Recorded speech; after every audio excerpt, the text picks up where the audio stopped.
Ang Islam, mga mahal na kapatid, mga kababayan, may mga pinaniniwalaan.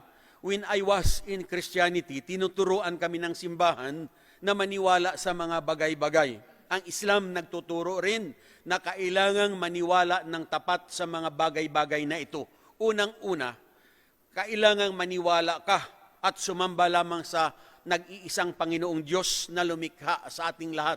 Ang tinutukoy nating Panginoong Diyos, walang iba kundi ang Allah. So sa mga hindi pa Muslim, kapag naririnig ninyo ang Allah, huwag nating isipin na siya ay Diyos lamang ng mga Muslim. Dahil ang katotohanan, ang Allah, wala siyang kaibahan sa sinasabing Panginoong Diyos na tagapaglikha o ang tinatawag na God Almighty Creator.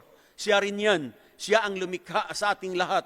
Siya ang lumikha ng lahat ng bagay, nakikita at hindi nakikita. Siya ang nagbigay buhay sa ating lahat. At siya lamang ang nakaalam kung kailan tayo lahat-lahat mamamatay. At siya lamang ang magbabangon sa atin sa ating mga libingan sa araw ng paghuhukom. At siya lang ang huhukom sa ating lahat-lahat, wala ng iba.